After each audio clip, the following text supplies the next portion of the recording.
1000-ഓ 10000-ഓ 1000-ഓ 10000-ഓ തുക ചെലവഴിച്ചിട്ടും രോഗം ശിഫയായില്ലെന്ന് ആവലാതി പറയുന്ന പല പ്രയാസങ്ങൾക്കും പരിഹാരമാണ് നിശ്ചയം അള്ളാന്റെ കലാമിന്റെ മഹത്വത്തിലൂടെ പറയണത്. അപ്പൊ പ്രഷർ കൂടുന്നത്, പലർക്കും മരുന്ന് കഴിച്ചിട്ടും പ്രഷർ കൺട്രോൾ ആവാത്തത്, ഒന്ന് കേട്ടോളി, ശ്രദ്ധിച്ചോളി, പ്രഷർ ശരിക്കും കൺട്രോളായി വരാത്തതിന്റെ കാരണം ഒന്ന് ബേജാറാണ്. തൊട്ടേനും എടുത്തേനും ബേജാറ്, വേവലാതി എന്ന് പറയില്ലേ, വെറുതെ പേടി.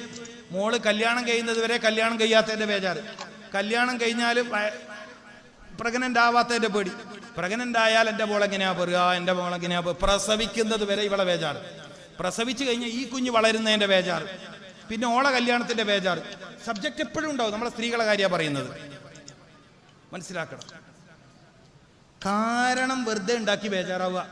ഭർത്താവ് ഗൾഫിലേക്ക് പോയി കിട്ടാൻ ബേജാറ്, അതിന് ദ്വാരക്കുമ്പോൾ ബേജാറ്, ദ്വാ കഴിഞ്ഞിട്ട് ബേജാറ്, പോകുന്ന യാത്രക്ക് ബേജാറ്, അവിടെ എത്തിയ ബേജാറ്. എപ്പോഴാണ് ബേജാറ് ഒഴിഞ്ഞ നേരമുള്ളത്? നിങ്ങൾ പറയും സഹോദരന്മാരെ, എപ്പോഴാണ് ബേജാറൊഴിഞ്ഞ സമയമുള്ളത്? തവക്കുൽ എന്ന് പറയുന്നൊരു കാര്യമുണ്ട്. ഈ കാര്യം നമ്മൾ പ്രായോഗിക ജീവിതത്തിൽ ഇന്നേ വരെ കൊണ്ടുവരാത്ത വിഷയമാണ്. മാനസിക വൈകല്യങ്ങൾ നമ്മളിൽ കൂടാനുള്ള കാരണം, മാനസിക രോഗങ്ങൾ നമ്മളിൽ വർദ്ധിക്കാനുള്ള കാരണം, ഇത് സൈക്കോളജിസ്റ്റുകൾക്ക് പരിഹരിക്കാൻ പറ്റുന്ന വിഷയമല്ല. മാനസിക രോഗം എന്ന് പറയുന്നത് സൈക്കോളജിസ്റ്റുകൾക്ക് പരിഹരിക്കാൻ പറ്റില്ല. തവക്കുൽ ചെയ്യുന്ന, അല്ലാഹുവിനെ ഭരമേൽപ്പിക്കുന്ന, ഇന്നി അതവക്കലു, നിശ്ചയം ഞാൻ നിന്നെ ഭരമേൽപ്പിച്ചു, ഇങ്ങനെ പറയാറുണ്ടോ? ഇല്ല. ഇങ്ങനെ പറയാൻ അറിയുമോ? ഇല്ല. ഇന്നി അതവക്കലു ഇലൈക ബിസ്മിക്കൽ അലീം, ഇങ്ങനെ പറയാറുണ്ടോ? ഇല്ല. അറിയുമോ? അറിയില്ല. പിന്നെന്താ അറിയൽ? ബേജാറാവാൻ അറിയാം, വെറുതെ ബേജാറാവുക. അല്ലാഹുവേ, എൻ്റെ കാര്യം ഞാൻ നിന്നെ ഏൽപ്പിച്ചിരിക്കുന്നു എന്തു പറയാൻ നമ്മൾ എപ്പോഴാ പഠിക്കുക? എന്ന് പറയാൻ എപ്പോഴാണ് പഠിക്കുക? എത്ര ഇൽമിന്റെ മജ്‌ലിസിലിരുന്നു, എത്ര ആത്മീയ സദസ്സിലിരുന്നു, എത്ര മഹത്തുക്കളെ കണ്ടു. ആയിരക്കണക്കിന് ആളുകൾ ആവലാതി പറയാൻ ചുറ്റും കൂടുമ്പോഴും സുസ്മേരവദനരായി സന്തോഷത്തോടെ ആളുകളുടെ പരാതി കേൾക്കുന്ന മഹത്തുക്കളെ നമ്മൾ കണ്ടിട്ടുണ്ടോ? അവരുടെ ധൈര്യം എന്താണ്? ഇന്നി അതവക്കലു ഇലൈക, അല്ലാഹുവേ, നിശ്ചയം എൻ്റെ കാര്യം ഞാൻ നിന്നിലേക്ക് ഭരമേൽപ്പിച്ചിരിക്കുന്നു. ഇത് പറയാൻ പഠിക്കണം. ഈ ബേജാറുകാർ ഇത് പറയാത്തവരാണ്. എപ്പോഴും പ്രയാസം പറയുന്നവർ ഇത് പറയാത്തവരാണ്. അപ്പൊ നിങ്ങളുടെ പ്രഷർ കൂടുന്നത്, പ്രഷറിന്റെ കംപ്ലൈന്റ് പരിഹരിക്കപ്പെടാതെ പോകുന്നത്, മാനസിക അസ്വസ്ഥത കൂടുന്നത്, ഉറക്കം ശരിയായ രൂപത്തിൽ നടക്കാത്തത്, ഇന്നി അതവക്കലു ഇലൈക, അല്ലാഹുവേ, നിശ്ചയം ഞാൻ നിന്നെ ഭരമേൽപ്പിച്ചിരിക്കുന്നു. വമൻ യതവക്കലിൽ മുതവക്കലൂൻ, ഖുർആൻ. ആരെങ്കിലും ഒരാൾ അല്ലാഹുവിനെ, അവന്റെ കാര്യത്തെ ഭരമേൽപ്പിച്ചാൽ അല്ലാഹു അവന്റെ കാര്യം ഏറ്റെടുത്തിരിക്കുന്നു. അവൻ ഭാരമേറ്റെടുക്കപ്പെട്ടവനാണ്. ഒരു കാര്യം കൂടി പറയട്ടെ ലളിതമായിട്ട്. നമ്മളിൽ പലരും വിചാരിക്കുന്നത്, എല്ലാവരും ഒന്ന് ഇവിടെ ശ്രദ്ധിക്കും. നമ്മളിൽ പലരും വിചാരിക്കുന്നത് അവനവന്റെ കാര്യം അവനവൻ തന്നെയാണ് നടത്തുന്നത്, ഞാനാണ് എൻ്റെ കാര്യം നടത്തുന്നത്. മനസ്സിലായിട്ടില്ല? ഞാനാണ് എൻ്റെ കാര്യം നടത്തുന്നത്. മനസ്സിലായിട്ടില്ല നിങ്ങൾക്ക്? എൻ്റെ എല്ലാ കാര്യവും ഞാൻ തന്നെയാണ് നടത്തുന്നത്, എൻ്റെ കഴിവ് കൊണ്ടാണ് എൻ്റെ എല്ലാ കാര്യവും നടന്നു പോകുന്നത്. ഇത് അപകടമാണ്. ഞാനല്ല എൻ്റെ കാര്യം നടത്തുന്നത്. അതുകൊണ്ടല്ലേ മഹത്തുക്കൾ പഠിപ്പിച്ചത് ലാ ഹൗല വലാ ഖുവത ഇല്ലാ ബില്ലാഹിൽ അലിയിൽ അലീം. ഒരു ദിവസം 99 തവണ ചൊല്ലുന്നവർക്ക് ശാരീരിക മാനസിക അസുഖങ്ങൾ പിടികൂടില്ലെന്ന് പഠിപ്പിച്ചത് എന്തുകൊണ്ടാ? ലാ ഹൗല വലാ ഖുവത ഇല്ലാ ബില്ലാഹിൽ അലിയിൽ അലീം. എത്ര എളുപ്പമുള്ള ദിക്റാണ്. മനസ്സിനെ ശാന്തമാക്കുന്ന ദിക്റ്, ഹൃദയത്തിന്റെ പ്രവർത്തനത്തെ, റിതം ഓഫ് ഹാർട്ട്, ഹൃദയത്തിന്റെ താളം, റിതം ഓഫ് ഹാർട്ട്, ഹൃദയത്തിന്റെ താളത്തെ കൃത്യമാക്കുന്ന ദുആ ലാ ഹൗല വലാ ഖുവത. ഇതറിയാമായിരുന്നില്ലേ? അറിയാമായിരുന്നു. എന്നിട്ട് എന്തേ? ഇല്ല, ഞങ്ങൾ പിന്നെ കോഴിക്കോട്ടേക്ക് പോയി, അവിടുത്തെ മംഗലാപുരത്ത് പോയി, പിന്നെ മദ്രാസിൽ ആരോട്ട് എന്നിട്ട് അവിടെയും പോയി. ശരിയായോ? ഒന്നും ശരിയായിട്ടില്ല. വല്ലതും ശരിയാവോ? ഒന്നും ശരിയാവാനും പോകുന്നില്ല. കാരണം അനുഭവത്തിൽ ഇന്നേ വരെ ഒന്നും ശരിയായതായിട്ട് അനുഭവത്തിലില്ല. രോഗം ഒന്നല്ലേ തുടങ്ങിയത്? എൻ്റെ മുഅ്മിനീങ്ങളെ, എൻ്റെ അടുത്ത ചോദ്യം വന്നിരിക്കുന്നു. നിങ്ങൾക്ക് രോഗം ഒന്നല്ലേ തുടങ്ങിയത്? ഇപ്പൊ എത്ര രോഗമുണ്ട്? തുടക്കത്തിൽ ഒറ്റ രോഗമായിരുന്നു. നിങ്ങൾ വിചാരിച്ചത് ഇത് ഡോക്ടർ ശരിയാക്കി തരുമെന്താണ്? അല്ലാന്ന് പറയും. നിങ്ങളിൽ പലർക്കും തുടക്കത്തിൽ ഒരു രോഗമായിരുന്നു. നിങ്ങളുടെ വിശ്വാസം ഡോക്ടർ ശരിപ്പെടുത്തുമെന്നായിരുന്നു. എന്നിട്ടോ 5 കൊല്ലത്തോളം അയാളുടെ പിറകെ കൂടി ഇപ്പൊ എത്ര സൂക്കേട്? അത്രയൊന്നുമില്ല, ഒരു 9ഓളം സൂക്കേടായി. ഉണ്ട്, നിങ്ങൾ എണ്ണിക്കോളൂ. രോഗം തുടങ്ങിയ കാലഘട്ടം ഓർമ്മിച്ചു കൊള്ളുക. ഷുഗറായിരുന്നു തുടക്കം. എന്തോ ഒരു വിഷയം വന്നിട്ട് ഭയങ്കര മൂത്രമൊഴിച്ചുകൊണ്ടിരിക്കുക, തൊണ്ട ഇങ്ങനെ വറ്റി വരളുക, വല്ലാത്തൊരു വെപ്രാളം. അവസാനം ഡോക്ടറെ കാണിച്ചപ്പോൾ ഒന്ന് ഷുഗർ നോക്കിക്കാളി എന്ന് പറഞ്ഞു. നോക്കുമ്പോഴത്തേക്ക് 450 കഴിഞ്ഞു. നല്ല ഡോക്ടറാണെങ്കിൽ എന്ത് പറയും? ഒന്ന് ഭക്ഷണം കൺട്രോൾ ചെയ്യും, മരുന്നിപ്പം തുടങ്ങണ്ട, ഒരു 10 ദിവസം ഭക്ഷണം കറക്റ്റ് കൺട്രോൾ ചെയ്യാൻ പറയും. നല്ലൊരു മനുഷ്യപ്പറ്റുള്ള ഡോക്ടറാണെങ്കിൽ. കുറച്ച് കച്ചവട താല്പര്യമുള്ള ആളാണെങ്കിലോ ഇനി ഒരല്പം പോലും വിധിച്ചൂടാ, പെട്ടെന്ന് ഇൻസുലിൻ വെക്കണം. ചില സമയത്ത് അത് പറയേണ്ടി വരും, ചില നിർണായക ഘട്ടത്തിൽ അത് പറയേണ്ടി വരും. അവിടുന്ന് മരുന്ന് തുടങ്ങിയതാണ്.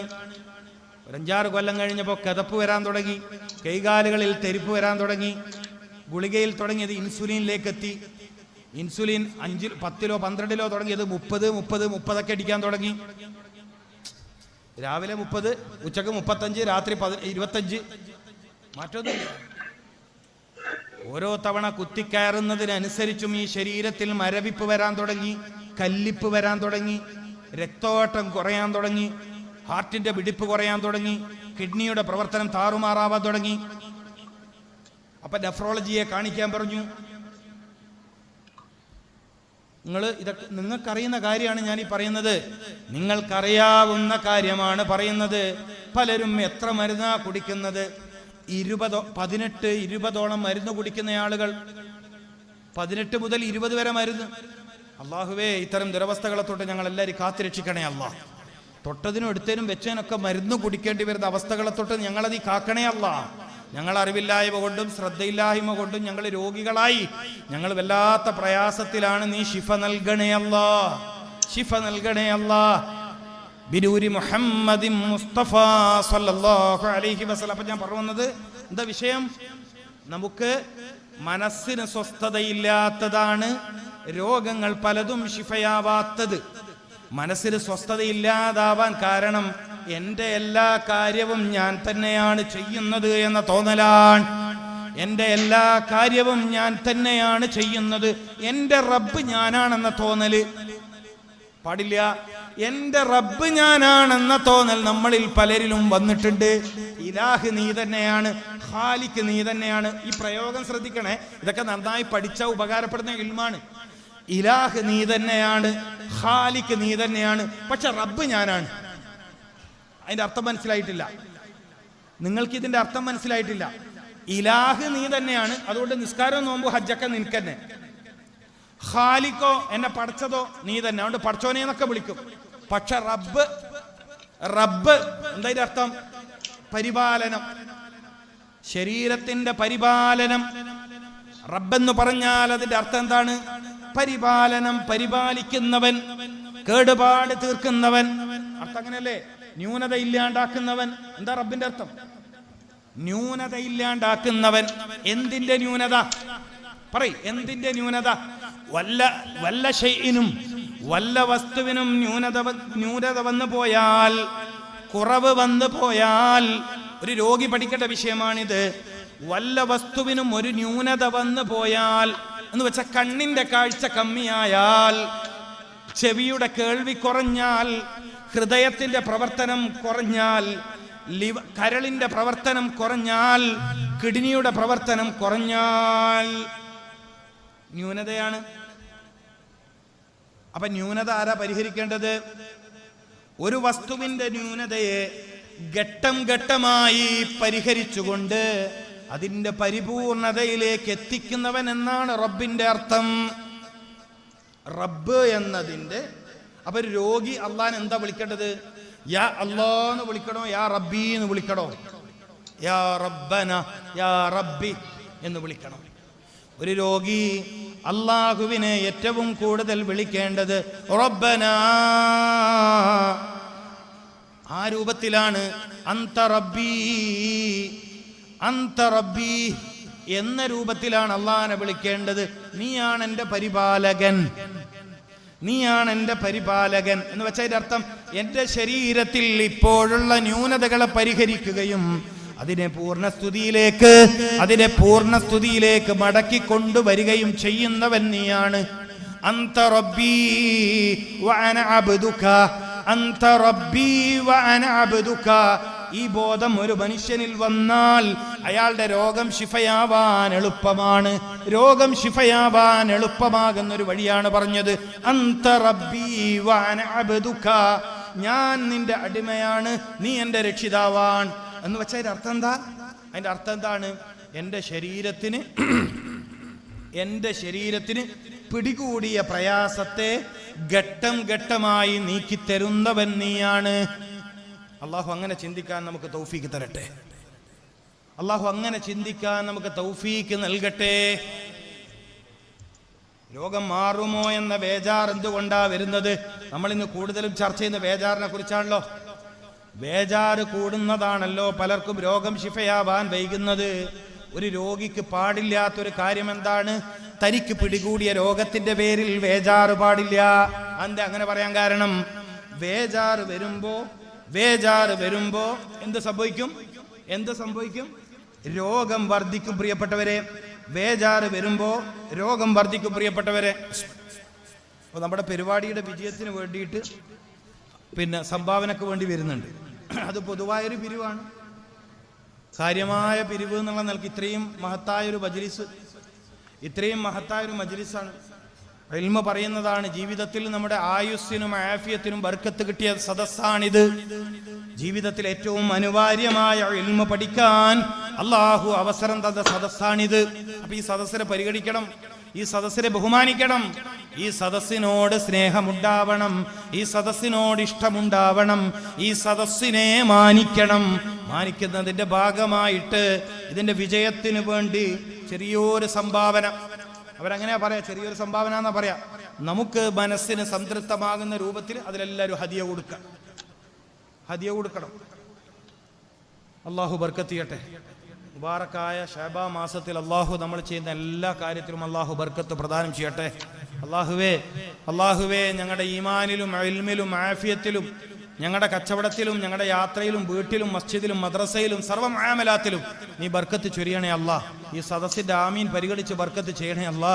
അള്ളാഹുവേ നിന്റെ ഈ ഉമ്മത്തിന്റെ ഇസ്സത്തിന് വേണ്ടി ഹബീബായ റസൂലുള്ളാഹി സ്വല്ലല്ലാഹു അലൈഹി വസല്ലമ തങ്ങളുടെ പേരും പെരുമയും സൃഷ്ടിക്കുന്നതിനു വേണ്ടി ഞങ്ങൾ തുടങ്ങി വെച്ച സംരംഭങ്ങളെ നീ വിജയിപ്പിക്കണേ അല്ലാ. നീ വിജയിപ്പിക്കണേ അല്ലാ. നീ നിലനിർത്തണേ അല്ലാ. നീ ഉത്തരോത്തരം നീ അതിനെ വളർത്തിത്തരണേ തമ്പുരാനെ. ഫിത്തര ഫസാദുകളിൽ നിന്ന്, ഷർറുകളിൽ നിന്ന്, ഹസദിൽ നിന്ന്, സിഹറിൽ നിന്ന്, കണ്ണിൽ നിന്ന് നീ ആ സംരംഭങ്ങളെ നീ കാത്തു രക്ഷിക്കണേ അല്ലാ. ഇത്രയും മോമിനിങ്ങളുടെ ആമീൻ നീ സ്വീകരിക്കണേ തമ്പുരാനെ. ബിജാഹി മുഹമ്മദിൻ മുസ്തഫ. എന്താ പറഞ്ഞത്? മനസ്സമാധാനമാണ് രോഗശാന്തിക്ക് ഏറ്റവും പ്രധാനമായി വേണ്ടത്. രോഗിക്ക് പാടില്ലാത്തൊരു കാര്യം ബേജാറാണ്. ബേജാറുണ്ടാകുമ്പോൾ രോഗം വർദ്ധിക്കും പ്രിയപ്പെട്ടവരെ. രോഗം വർദ്ധിക്കാൻ കാരണമാകും മനസ്സിന്റെ സമാധാനം നഷ്ടപ്പെടുമ്പോ. അതുകൊണ്ട് വീട്ടിൽ രോഗികളായ മനുഷ്യന്മാരെ നിങ്ങൾ ബേജാറിലാക്കരുത്. രോഗം പിടികൂടിയ ആളുകളെ എപ്പോഴും സന്തോഷിപ്പിക്കണം. അതുകൊണ്ടല്ലേ രോഗികളെ സന്ദർശിക്കൽ സുന്നത്താണെന്ന് മുഹമ്മദുർ റസൂൽ. ഒരു സത്യവിശ്വാസിയുടെ 6 ബാധ്യതകൾ പറഞ്ഞപ്പോ, 6 ഹക്കുകൾ എണ്ണി പറഞ്ഞപ്പോ രോഗികളെ സന്ദർശിക്കാൻ പറഞ്ഞത് ഇതിന്റെ പേരിലാണ്. രോഗിക്ക് സന്തോഷം നൽകുക എന്നതാണ് കാരണം. രോഗിക്ക് സന്തോഷം നൽകണം, അയാൾക്ക് സമാധാനം നൽകണം, അയാളുടെ കരം പിടിച്ച് തടവണം. അസ്അലുല്ലാഹൽ അലീം റബ്ബിൽ അർശിൽ അലീം. ഒരു രോഗിന്റെ കൈപിടിച്ച് ചൊല്ലേണ്ട ദിക്ർ ഹബീബായ റസൂൽ സല്ലല്ലാഹു അലൈഹി വസല്ലം തങ്ങൾ എന്തിനാ പഠിപ്പിച്ചത്? രോഗിക്ക് സമാധാനം കിട്ടാൻ. രോഗിന്റെ വലത് കൈയിന്റെ ഇവിടെയാണ് തടവി കൊടുക്കേണ്ടത്. ശ്രദ്ധിക്ക്, ഇതൊക്കെ പഠിക്കേണ്ട കാര്യമാണ്. വെറുതെ ഓറഞ്ചും വാങ്ങി വർത്താനം പറഞ്ഞ് രോഗിനെ പേടിപ്പിച്ച് വരരുത്. മനസ്സിലായില്ലേ? രോഗിനെ കാണാൻ പോവും, നല്ല കാര്യമാണ്, സുന്നത്തായ കാര്യമാണ്. ഓറഞ്ച് കൊണ്ടുപോകുന്നതും മധുരം കൊണ്ടുപോകുന്നത്, പഴം കൊണ്ടുപോകുന്നത്, ഹദിയ കൊണ്ടുപോകുന്നത് നല്ല കാര്യമാണ്. അവന്റെ ശരീരത്തിന് ആരോഗ്യം നൽകുന്ന കാര്യമാണ്. പക്ഷെ ചിലയാളെങ്കിലും രോഗികളെ ബേജാറാക്കി തിരിച്ചു വരാറുണ്ട്. സൂക്ഷിക്കണേ. നിങ്ങളെന്തിനാ പറയണേ? നെറ്റി ചൊളിച്ചിട്ട് സൂക്ഷിക്കണേ, ഇത് ഭയങ്കര കടുപ്പാണ്. എന്ത് മനുഷ്യന്മാരെ നിങ്ങൾ, എത്ര ആളങ്ങനെ ചെയ്യുന്നു? നിങ്ങളെന്തിനാ പറയണേ? നിങ്ങളെന്താ പറയേണ്ടത്? അസ്സലാമു അലൈക്കും വറഹ്മത്തുള്ളാഹി വബറകാതുഹു പറഞ്ഞു. അസ്അലുല്ലാഹൽ അലീം റബ്ബിൽ അർശിൽ അലീം അൻ യശ്ഫീക്. ഇത് ഹബീബായ റസൂൽ സല്ലല്ലാഹു അലൈഹി. ആരോടാ അത് വരക്കണം? അസ്അലുല്ലാഹൽ അലീം റബ്ബിൽ അർശിൽ അലീം. അവിടെ റബ്ബ് വന്നു. റബ്ബിൽ അർശിൽ അലീം.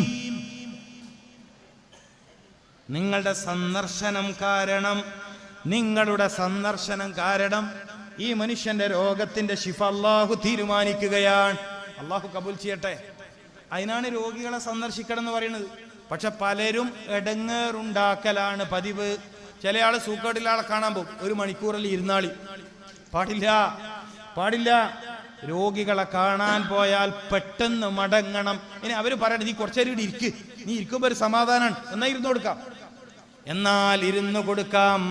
അല്ലാതെ രോഗിന്റെ അടുത്ത് കൂടുതൽ സമയം തങ്ങരുത്, രോഗിന്റെ അടുത്ത് കൂടുതൽ സമയം താമസിക്കരുത്. അത് ഒറ്റപ്പെടുത്താനല്ല, രോഗിക്കതാണ് റാഹത്ത്. നിങ്ങൾക്കും ചിലപ്പോൾ അത് ഗുണമായി തീരും. നാവ് സൂക്ഷിക്കണം ദയവ് ചെയ്തിട്ട്. പ്രത്യേകിച്ചും പെണ്ണുങ്ങന്മാരോടാ പറയാനുള്ളത്. പെണ്ണുങ്ങന്മാരോട് പറയാണ്ടിരിക്കില്ല. ചെറുപ്പക്കാരികളെല്ലാം കാണാൻ പോയ ബേജാറാക്കിയിട്ടല്ലാണ്ട് ഒരൊറ്റൊന്നും നടക്കൂല. ഗർഭിണികളെ കാണാൻ പോവല്ലേ ഈ പെണ്ണുങ്ങന്മാർ. ഗർഭിണികളെ കാണാൻ പോയാൽ ബേജാറാക്കിയിട്ടല്ലാതെ ഈ പെൺസംഘം മടങ്ങൂല. അല്ലാന്ന് പറയട്ട് ഔ നീ എന്തൊരു ഭാഗ്യവതിയാണെന്ന് ഗർഭിണിയോട് പറഞ്ഞ ഏതെങ്കിലും പെണ്ണുങ്ങൾ ഈ സദസ്സിലിരിക്കുന്നുണ്ടോ? ഉണ്ടോ? നിങ്ങൾ നോക്കി ചോദിച്ചോക്കി. ഇന്ന് രാത്രി പോയിട്ട് നിങ്ങൾ ചോദിക്കി, ഒരു ഗർഭിണിയെ കാണാൻ പോയിട്ട് ഓ നീ എന്തൊരു ഭാഗ്യവതിയാണ്. വിലായത്ത് എന്ന പട്ടം ലഭിച്ചില്ലെങ്കിലും വലിയന്റെ സ്ഥാനമുള്ളവരല്ലേ മൂമിനത്തായ ഗർഭിണി. പറഞ്ഞു ആരോടെങ്കിലും? പറയൂല. വിലായത്ത് എന്ന പദവി, വിലായത്ത് ഒരു പട്ടമാണ്, ഒരു സനതാണ്. വിലായത്ത് എന്ന പദവി അല്ല കൊടുത്തില്ലെങ്കിലും വലിയന്റെ സ്ഥാനത്താണ് മുഅ്മിനത്തായ ഗർഭിണി. മുസ്ലിമത്തായ ഗർഭിണിയല്ല. എന്റെ പ്രയോഗം ശ്രദ്ധിക്കണം. മുഅ്മിനത്തായ സ്വാലിഹത്തായ ഒരു ഗർഭിണിയ ഏത് സ്റ്റേജിലാണ്? വലിയന്റെ സ്റ്റേജിലാണ്. അവൾ മന്ത്രിച്ചാൽ ശിഫ ഉറപ്പല്ലേ? അവൾ ദുആ ചെയ്താൽ ഇജാബത്ത് ഉറപ്പല്ലേ? അവളുടെ അനുഗ്രഹീത പദവി എത്ര വലുതാണ്.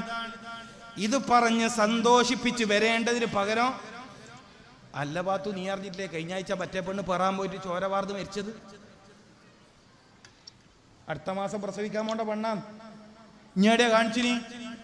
ആർദല്ലേ ഒരു പെണ്ണ് കഴിഞ്ഞ ആഴ്ച മരിച്ചത്. ഓ പിന്നെ ഈ കുട്ടിന്റെ ബേജാറ് പറയണോ? ഇതില്ല നീ സ്ത്രീകൾ പറയട്ടെ. ജലീൽദാരിന് വെറുതെ തമാശ പറയുന്നതാണ് പറയട്ടെ. പോകുന്നത് തന്നെ ബേജാറാക്കാൻ. ഗർഭിണിയോട് എന്താ പറയേണ്ടത്? ഹൗ നീ എന്ത് ഭാഗ്യവതിയാണ്. നീ ചില ഗർഭിണികളെല്ലാം അവിടെ വരും, ദ്വാരക്കണേ. ഞാൻ പറയും ഞാൻ ദ്വാരക്കൂല, നിങ്ങൾക്ക് ഞാൻ ദ്വാരക്കേ, നിങ്ങൾ എനിക്ക് വേണ്ടി ദ്വാരക്കി. ഗർഭിണിയായ ഭാര്യയുള്ള ഭർത്താവ് അത്ര ഭാഗ്യവാനാണ്. കാരണം വലിയ റഹ്മത്തല്ലേ 9 മാസം. അതുകൊണ്ടല്ലേ നല്ലോണം പെറുന്ന പണ്ടക്കെട്ടണം എന്ന് പറഞ്ഞിനി. മനസ്സിലായില്ല? അത് പറഞ്ഞത് ഇതില്ല. കൂടുതൽ പ്രസവിക്കുന്ന സ്ത്രീയെ എന്തായാലും പറയാ വലൂദ്, എന്താ പറയാ, തസവ്വുജുൽ വലൂദ്. വലൂദ് എന്ന് പറഞ്ഞാൽ നല്ലോണം പ്രസവിക്കുന്ന പെണ്ണെ കെട്ടണം. എന്തുകൊണ്ട്? ഓക്ക് 2 ഗുണമാണ്. ഓക്ക് 2 ഗുണമാണ്. ഒന്ന്, വല്ലാത്ത സ്നേഹം നിറഞ്ഞു നിൽക്കുന്ന പെണ്ണായിരിക്കും. മവദ്ദത്തെ അള്ളാഹു തൗഫീഖ്. അതുകൊണ്ട് കെട്ടാൻ ബാക്കിയുള്ള ചെറുപ്പക്കാര് ആരെങ്കിലും ബാല്യക്കാരുണ്ടെങ്കിൽ കെട്ടുന്നതിന് മുമ്പ് ഈ കാര്യം കൂടി നല്ലോണം പ്രസവിക്കോന്ന് ചോദിക്കുന്ന നല്ലതാണ്. എന്നാ പെണ്ണ കിട്ടിയെന്നെ, എന്നാ പിന്നെ പെണ്ണ കിട്ടിയെന്നെ. അപ്പുറം ബബുള്ളർക്ക് തോന്നുന്നുണ്ട് ഉസ്താദിന് ഇത് പറയല്ലേ വേണ്ടു അല്ലേ, ഇതിന്റെ അടങ്ങാറ് തെച്ചു ഞമ്മയല്ലേ സഹിക്കേണ്ടത്. ജീവിതത്തിൽ ഒരു പെൺകുട്ടി ഏറ്റവും അനുഗ്രഹീതമാവുന്നത് ഗർഭകാലത്താണ്. ഇതിൻ്റെ എല്ലാം മഹത്വവും ഇതിന്റെ ഗുണവും അറിഞ്ഞാല്, ഇതിന്റെ മഹത്വവും ഇതിന്റെ ഗുണവും അറിഞ്ഞാല് പിന്നെ സ്ത്രീകൾ പ്രസവിക്കാതിരിക്കാൻ വിടൂല, പ്രസവം നിർത്താനൊന്നും വിടൂല.